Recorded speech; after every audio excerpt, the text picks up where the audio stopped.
Thank you very much. Thank you very much. It's very hot today. Please sit down.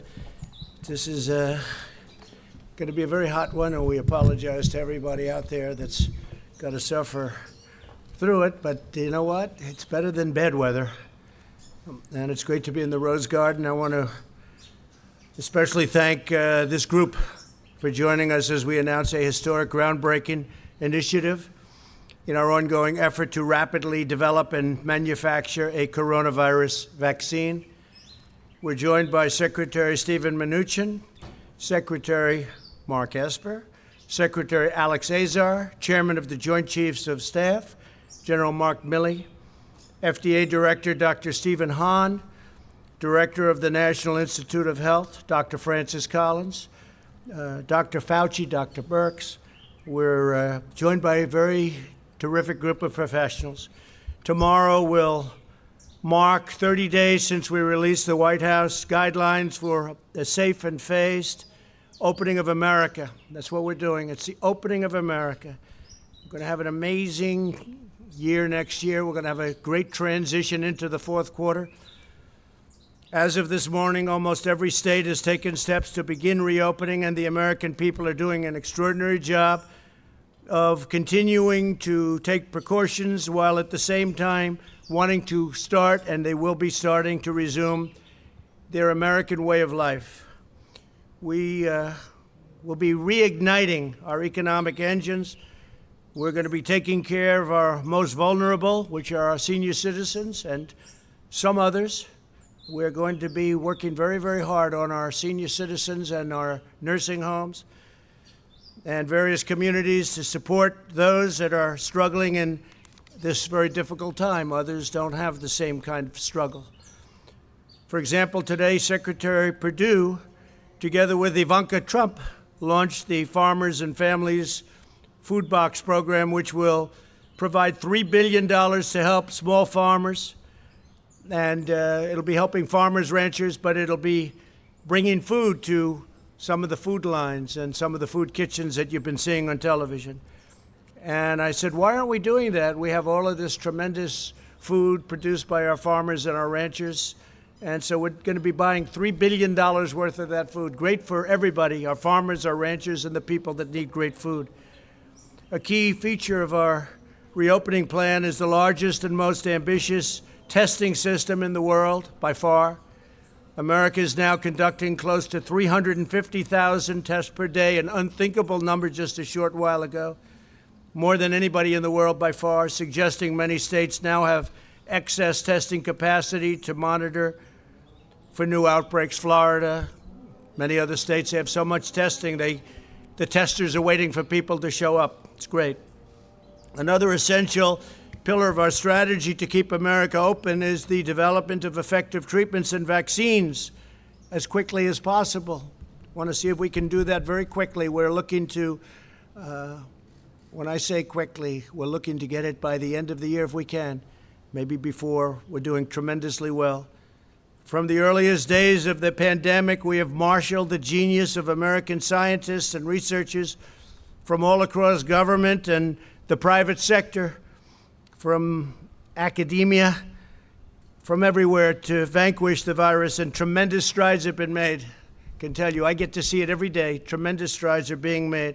Scientists at the NIH began developing the first vaccine candidate on January 11th. Think of that. Within hours of the virus's genetic code being posted online. So January 11th, most people never even heard what was going on January 11th, and we were out there trying to develop a vaccine, not even knowing what we were up against. Then my administration cut through every piece of red tape to achieve the fastest ever by far launch of a vaccine trial for this new virus, this very vicious virus. And I want to thank all of the doctors and scientists and researchers involved, because they've never moved like this, or never even close. The NIH and the HHS have also been working constantly with private industry to evaluate more than 100 potential treatments. The Food and Drug Administration has swiftly approved more than 130 therapies for active trials. That's what we have right now, 130. and another 450 are in the planning stages, and tremendous potential awaits. I think we're going to have some very interesting things to report in the not-too-distant future. And thank you very much to Dr. Hahn.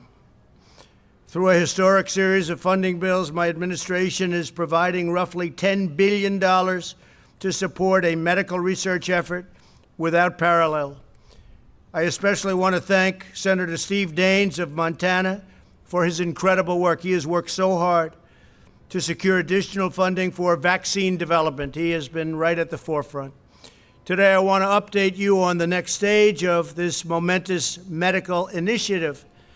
It's called Operation Warp Speed. That means big and it means fast, a massive scientific, industrial, and logistical endeavor unlike anything our country has seen since the Manhattan Project. You really could say that nobody's seen anything like we're doing, whether it's ventilators or testing. Nobody's seen anything like we're doing now within our country since the Second World War. Incredible. Its objective is to finish developing and then to manufacture and distribute a proven coronavirus vaccine as fast as possible. Again, we'd love to see if we could do it prior to the end of the year. We think we're going to have some very good results coming out very quickly. In addition, it will continue accelerating the development of diagnostics and breakthrough therapies. The great national project will bring together the best of American industry and innovation, the full resources of the United States government, and the excellence and precision of the United States military. We have the military totally involved. We're also working very strongly with other countries who are also have some great scientists, doctors, and we're all working very closely together, and they're viewing us as the leader, and we are, the relationship with other countries on solving this problem has been incredible. To date, Operation Warp Speed has brought together all of the experts across the federal government from places like the NIH, CDC, FDA, and many other agencies. This historic partnership will now bring together the full resources of the Department of Health and Human Services with the Department of Defense, and we know what that means. That means the full power and strength of the military, and that really talking about the logistics. If we get it, when we get it, that means the logistics, getting it out so that everybody can take it. And today we're proud to announce the addition of two of the most highly respected, skilled professionals in our country, worldwide respected. Operation Warp Speed's chief scientist will be Dr. Moncef Slaoui, a world-renowned immunologist who helped create 14 new vaccines. That's a lot of our new vaccines in 10 years during his time in the private sector, one of the most respected men in the world in the production and really on the formulation of vaccines. Joining Dr. Slaoui as Chief Operating Officer will be General Gus Perna, a four-star general who currently oversees 190,000 service members, civilians, and contractors as commander of the U.S. Army Material Command. That means logistics. That means getting it out. We got to get it out there. So, General, thank you very much. And Doctor, thank you very much. It's great to have you on board. Really highly respected people. Thank you. These two outstanding individuals will provide more details following my remarks. In preparation for this initiative, experts throughout the government have been collaborating to evaluate roughly 100 vaccine candidates from all over the world. They have identified 14 that they believe are the most promising, and they're working to narrow that list still further. So we started off with over 100. We're down to 14, and we have some really interesting choices to be made. They're doing very well. Through Operation Warp Speed, the federal government is providing unprecedented support and resources to safely expedite the trials, moving on at record speed. While we accelerate the final phases of vaccine trials, Operation Warp Speed will be simultaneously accelerating its manufacturing process. In other words, we're getting ready so that when we get the good word that we have the vaccine, we have the formula, we have what we need, we're ready to go, as opposed to taking years to gear up. We're gearing up. It's risky, it's expensive, but we'll be saving massive amounts of time. We'll be saving years if we do this properly, and that's what we're doing. So we're gearing up on the assumption that we'll have, in the near future, relatively near future, a vaccine.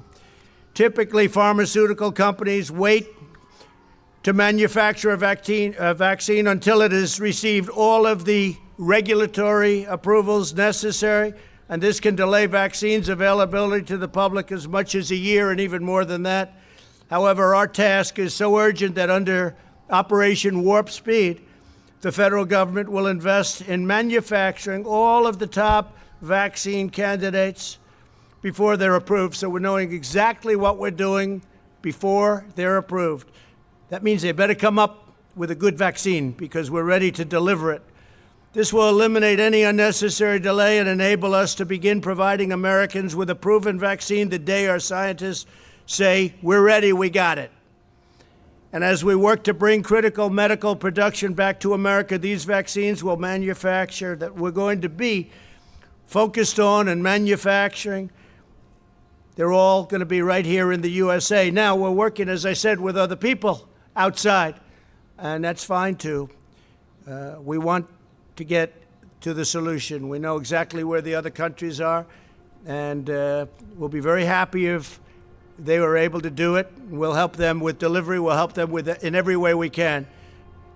We have no ego when it comes to this, no ego whatsoever. Operation Warp Speed is also making the necessary preparations to distribute these life-saving treatments at scale. So we're talking about massive numbers so that millions of Americans will quickly have access to them. This includes ramping up production of supplies needed for distribution. And I have to say, we're also very, very much involved in other things other than the vaccine. If you take a look at what we're doing beyond vaccines, it's going to be very interesting, and we may talk about that in a little while. But this includes ramping up production of supplies needed for distribution, such as cold chain storage, glass vials, needles, syringes, and more. We'll have everything right on hand, ready to go. When a vaccine is ready, the U.S. government will deploy every plane, truck, and soldier required to help distribute it to the American people as quickly as possible. America is blessed to have the most brilliant, talented doctors and researchers anywhere in the world. We have the mightiest military by far in the world. Our military is completely rebuilt.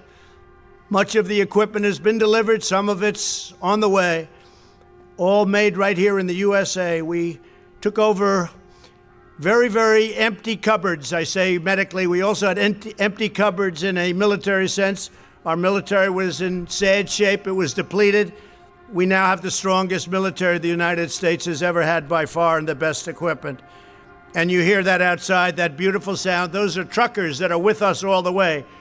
They're protesting in favor of President Trump as opposed to against. There's hundreds of trucks out there, and that's the sign of love, not the sign of your typical protest. So I want to thank our great truckers. They like me and I like them. We're working on something together. But we have the mightiest, and they'll be helping us with this, by the way, speaking of truckers. We have the mightiest military in the long history of humankind. We have the best and most devoted workers ever to walk the face of the earth. And now we're combining all of these amazing strengths for the most aggressive vaccine project in history. There's never been a vaccine project anywhere in history like this. And I just want to make something clear. It's very important. Vaccine or no vaccine, we're back. And we're starting the process. And in many cases, they don't have vaccines. And a virus or a flu comes, and you fight through it. We haven't seen anything like this in 100 and some odd years, 1917. But you fight through it, and people sometimes, I guess, we don't know exactly yet, but it looks like they become immune, or at least for a short while and maybe for life. But you fight through it. But what we'd like to do, if we can, is the vaccine. I think we're going to be successful in doing it, and hopefully by the end of the year. Just as generations of Americans before us faced down the most difficult trials, set their sights on the highest summit, and overcame the biggest obstacles, America will meet the moment, and this moment specifically in our time, with unrivaled speed, unmatched skill, and the unyielding spirit of the American people.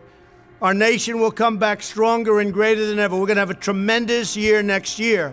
We're going to have a really good fourth quarter. We're going to have a very interesting and productive transition quarter where Steve is there, and I'm sure our Secretary of the Treasury, I think you feel the same way, Steve. So, and thank you for your good work, really good work. And it's not finished yet, is it? I want to thank Steve Mnuchin, everybody. Now I'd like to ask Dr. Slaoui and General Perna to come up and say a few words, followed by Secretary Azar and Secretary Esper. Thank you all very much. We're doing something that has never been done before. It's going to result in a tremendous end. I think we're going to come up with a solution to a problem like this country probably has never seen before. But it's an honor to be your president.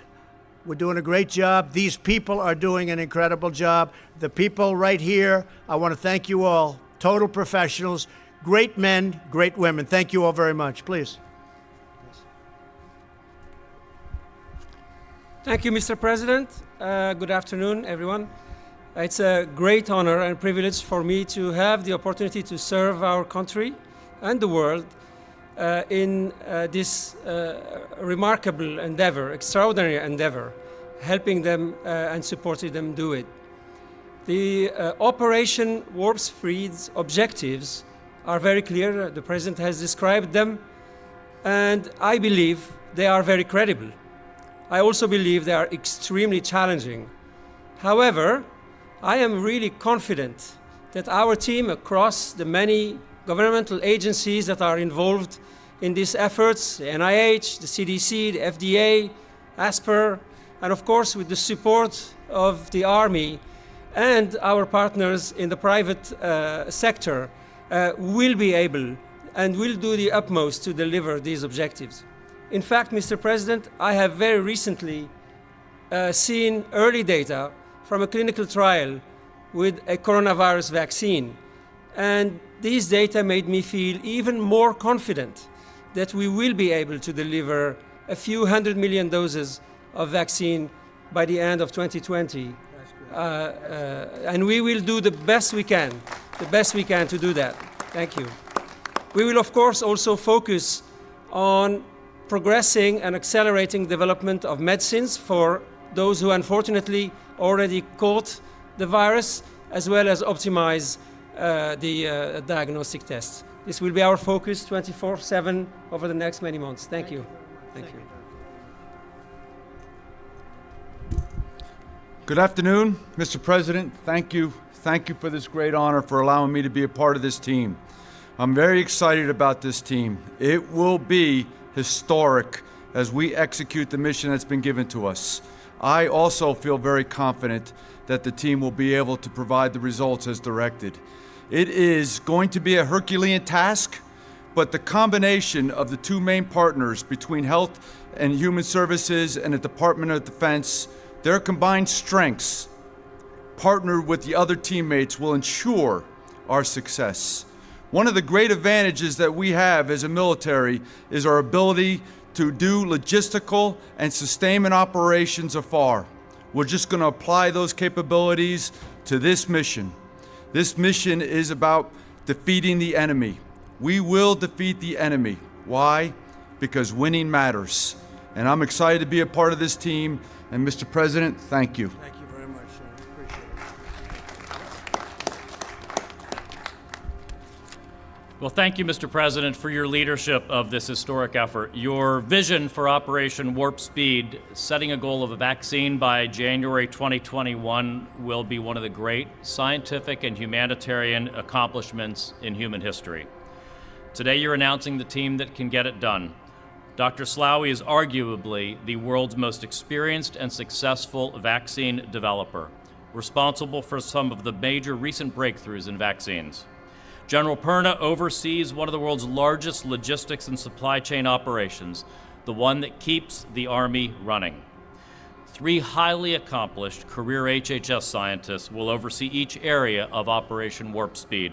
Dr. Peter Marks of FDA for vaccines, Dr. Janet Woodcock of FDA for therapeutics, and Dr. Bruce Tromberg of NIH for diagnostics. This is truly a dream team. We started work on each of these areas in January, and Congress has provided nearly $10 billion explicitly for this kind of research and development effort. Operation Warp Speed will integrate existing efforts that are coordinating vaccine, therapeutic, and countermeasure development, including NIH's ACTIV and RADx initiatives. This week, HHS and DoD already announced new contracts to manufacture hundreds of millions of needles and syringes here in America for distributing an eventual vaccine. Finally, the President's efforts will ensure not only that we get vaccines, therapeutics, and diagnostics faster, but that we get large donations of the eventual products so they're affordable for the American people. So thank you, Mr. President, and thank you to all of the American scientists and inventors at HHS, at DoD, and elsewhere who are hard at work already. And I really want to express my personal appreciation to Secretary Esper and the Department of Defense, because this partnership is what's going to make this truly an historic endeavor. Thank you.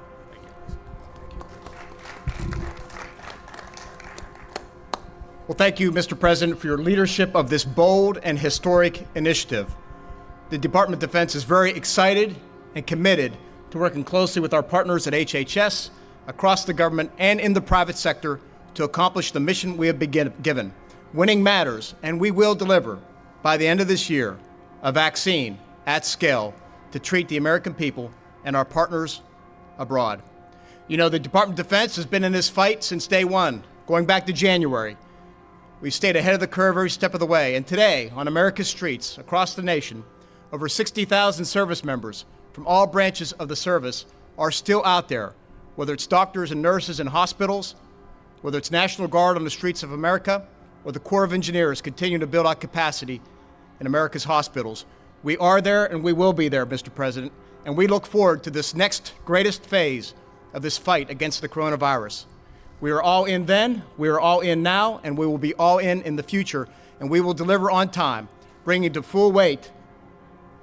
bear the full weight of the Department of Defense, all of our first-class, world-class researchers and scientists, our ability to manage logistics at scale, and our great distributional capabilities.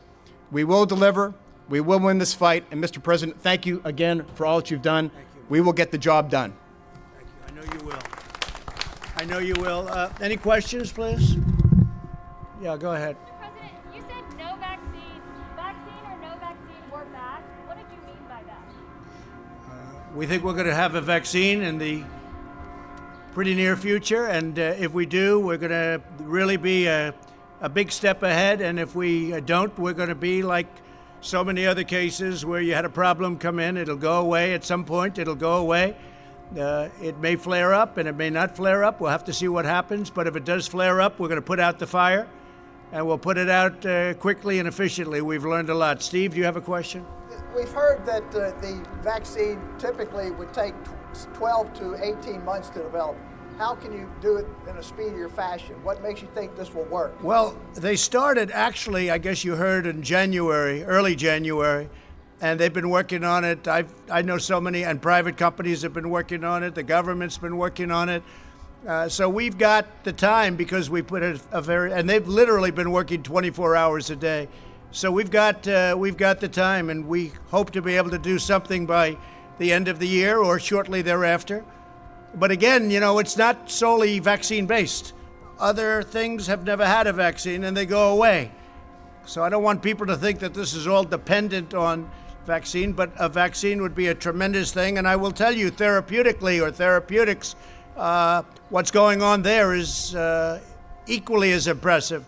We have some things happening. You know, we have the Remdesivir from Gilead. We have other things that are very good. I think that a lot is happening therapeutically. I can't say that it's, relatively speaking, equal to what's going on with vaccines, but I think it's doing very well, very well. So therapeutics are a big factor. Yeah, please. Is there a global competition to develop this vaccine? Like, if France develops it first, will they share it with us?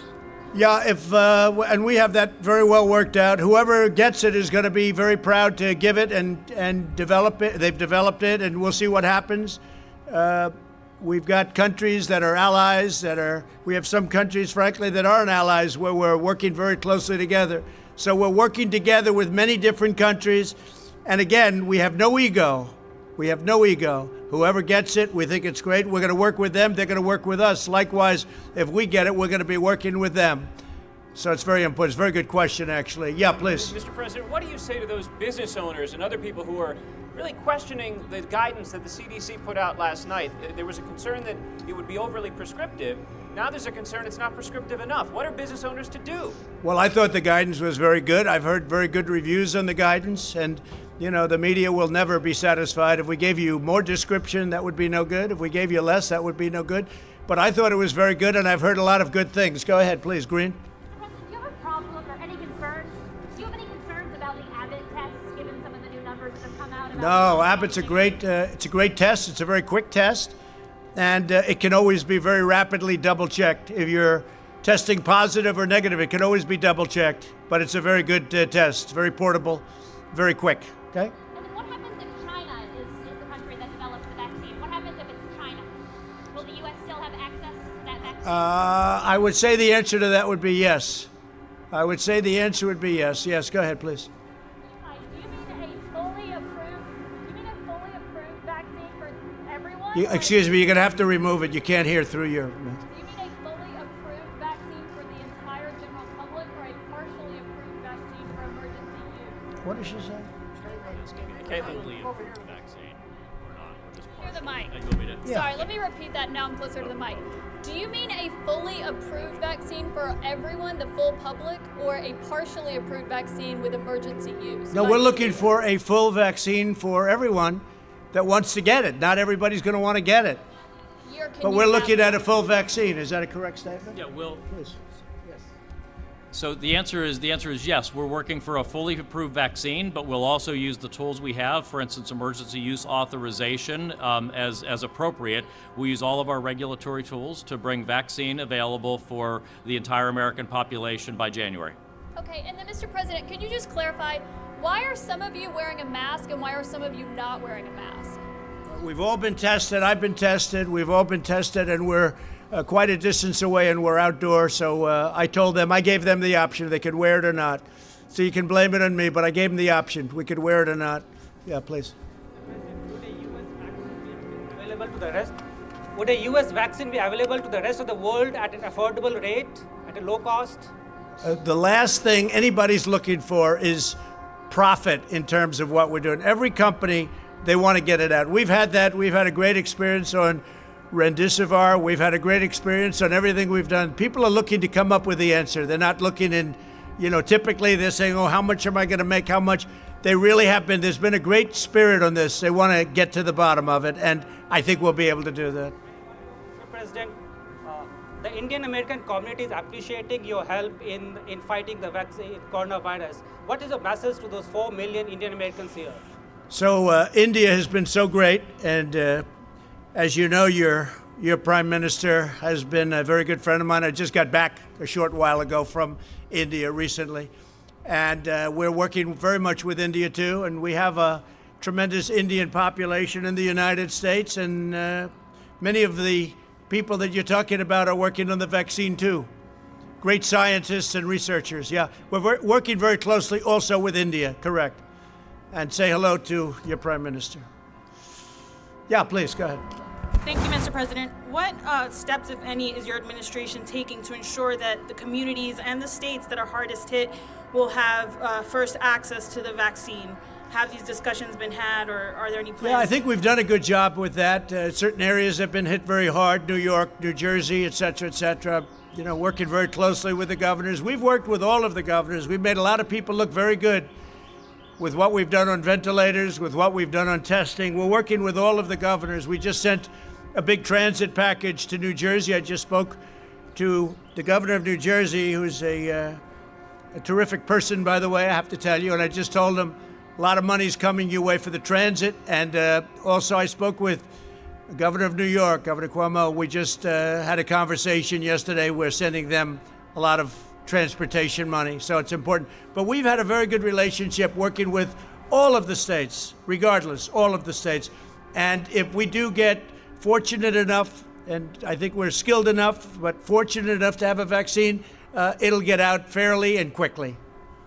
Do you foresee that states that are hardest hit will have first dibs? So will like New York and New Jersey have? I think that makes sense, perhaps. Perhaps it does. But, I would say probably. But I think they're all going to get well distributed. If you remember where we started, we had no ventilators. We had to make them. And we became a very major manufacturer of ventilators. Now we're helping countries all over the world with ventilators. We're sending them to many countries all over the world. When we started, we didn't have ventilators. I inherited nothing. I inherited practically nothing from the previous administration, unfortunately. Yeah, go ahead. Mr. President, it's been 3 months since you signed the China trade deal. Between what's happened with coronavirus and the lagging agricultural purchases, are you at any point considering reimposing additional tariffs on China or tearing up the deal in any other way? Well, I don't want to talk about it. I can say China is buying a lot of our product. But the trade deal, the ink was barely dry when this came in from China. So it's not like we're thrilled. Okay, go ahead, please. Mr. President, can I ask one more? Yeah. I'm wondering if you're standing by the nomination of Michael Pack to lead Voice of America after news that the D.C. Attorney General is... Well, I don't know what happened. I know that Voice of America is run in a terrible manner, terrible. They're not the Voice of America. They're the opposite of the Voice of America. And we have a man who is very good. I don't know, he's in the nominating process, but I'll have to check that out. Yeah, please. Thank you, Mr. President. If public confidence is the main thing of getting people back to work and back to schools and so on, is this even possible without a vaccine? How would it be possible without a vaccine? Public confidence. Well, I think a very big factor, frankly, is that very few people are, we read about all of the very sad, very tragic. I've lost friends. Many of us have lost friends. We read about that and we see that, and that's what the news covers. But that's a very small percentage. It's a very, very small percentage. I say it all the time. It's a tiny percentage. The vast majority, many people don't even know they have it. They have it, or they have sniffles, or they have a very minor sign, and they recover. Not only recover, they probably have immunity, whether it's short-term, long-term, but they have probably immunity. And I think people have to understand that. That's why I think the schools should be back in the fall. I think that lots of things should happen. I don't think that you should have 70-year-old teachers back yet. They should wait till everything is gone. I don't think you should have a professor that's 65 and has diabetes or has a bad heart back necessarily, or somebody that's older than that. But we want to see our schools back. We want to see our country start to work again. We created the greatest economy in the history of the world. And we're going to do it again. And you're going to see that next year. And it's going to start, you'll start to see it in the fourth quarter, maybe even before that. Yeah. President, are you at all concerned about children or teachers who are in the school bringing it home to their families, to their spouses? I'm concerned about everything. And I'm also concerned about our country. Our country has to get back. And what you're talking is when you are doing what we did with the shutdown, that causes death also. It causes massive depression. It causes drugs. It causes suicide. It causes a lot of problems also. No, our country has to get back to work again. And you see that just looking and reading everything that's happening. Our people want to get back. They want to get back. Yeah. Sir, do you have a plan to prevent the spread if you reopen We do. We do. We have a great plan to prevent the spread, but that doesn't mean we're going to close our country for 5 years, okay? Not going to happen. In the schools, Go ahead. Plan? The current death toll is about 86,000. At current, it's about 86,000, yes. Do you think that's accurate, or do you think it's higher than that? I don't, or lower than that. I don't know. Those are the numbers that are being reported. I assume they're correct. Unlike other countries, I mean, you have some countries, obviously, you have some that are very obviously ridiculous, but our numbers are accurate numbers. We don't do anything with the numbers one way or the other. Whatever it is, that's what we do. We take the numbers as reported. Do you have any indication that they could be lower than that? Oh, I don't know. If they were, I'd be very happy if they were lower. I'd like to see numbers lower. I'd like to see no death at all. One death is too many. This should have never happened. This came from China. It should have been stopped in China before it got out to the world. We have 186, it's been updated this morning. 186 countries are affected. And each country that's affected is the same thing. Russia now is badly affected. France is badly affected. You look at what each country, and you can say affected or you can say infected. Either way you want to put it. But you look at these countries, look at Italy, and you look at Spain, and you look at all of these great countries in many cases, how they've had to fight through this. It's a terrible thing that happened. It could have been stopped at the source. It should have been stopped right at the source, but it wasn't. Thank you all very much. We appreciate it. Thank you. Thank you.